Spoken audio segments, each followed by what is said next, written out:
It says, near this spot, Washington crossed the Delaware on Christmas night, 1776, the eve of the Battle of Trenton. I'm sure that most people have heard of this. This is where Washington crossed the river in rowboats and marched on into Trenton. That'd be good old George Washington. I'm sure you've seen that painting of him in a rowboat. Well, this is where it happened. This is the site. I'm really stunned by how narrow this river is, the Delaware River. It's my first time here, and I was really expecting a more wide river, but this is it. You get a good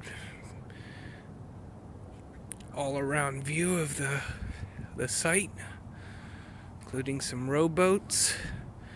Now, obviously, the bridge was not here during this particular moment, but you can walk right across the Delaware to New Jersey, which obviously I did so less than a half hour ago to get a view of both sides. And you can see the grounds, and that building closest to us is the visitor center.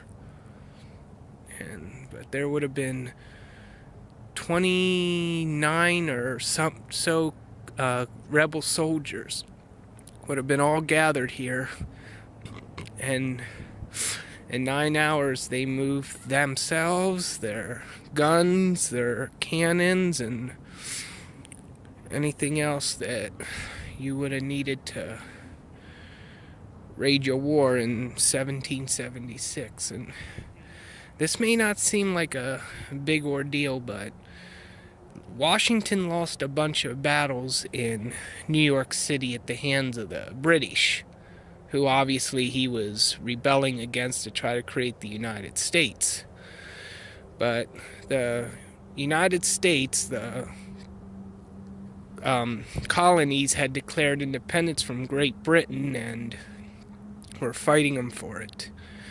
And things were not going so well. The British were roughing Washington up pretty good up in New York, and had chased him all the way down through New Jersey and to right where we're standing.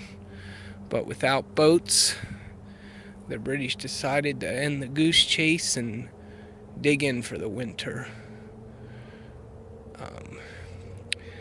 But Washington, being the genius he was, decided that instead of surrendering or even digging in, he decided that he would cross the river and attack Hessians up the road there in Trenton. Trenton's that way, by the way.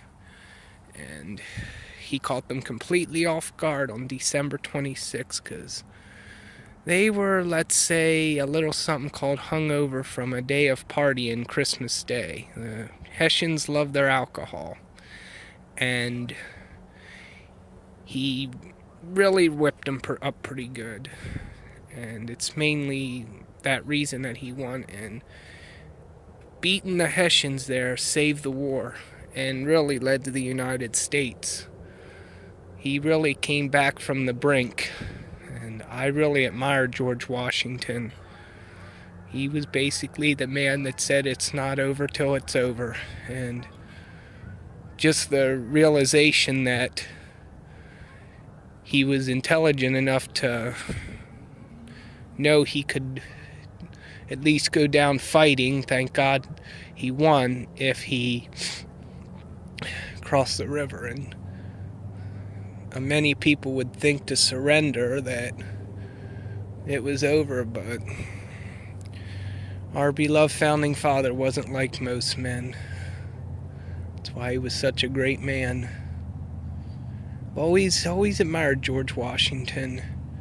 He was such an underdog in the war.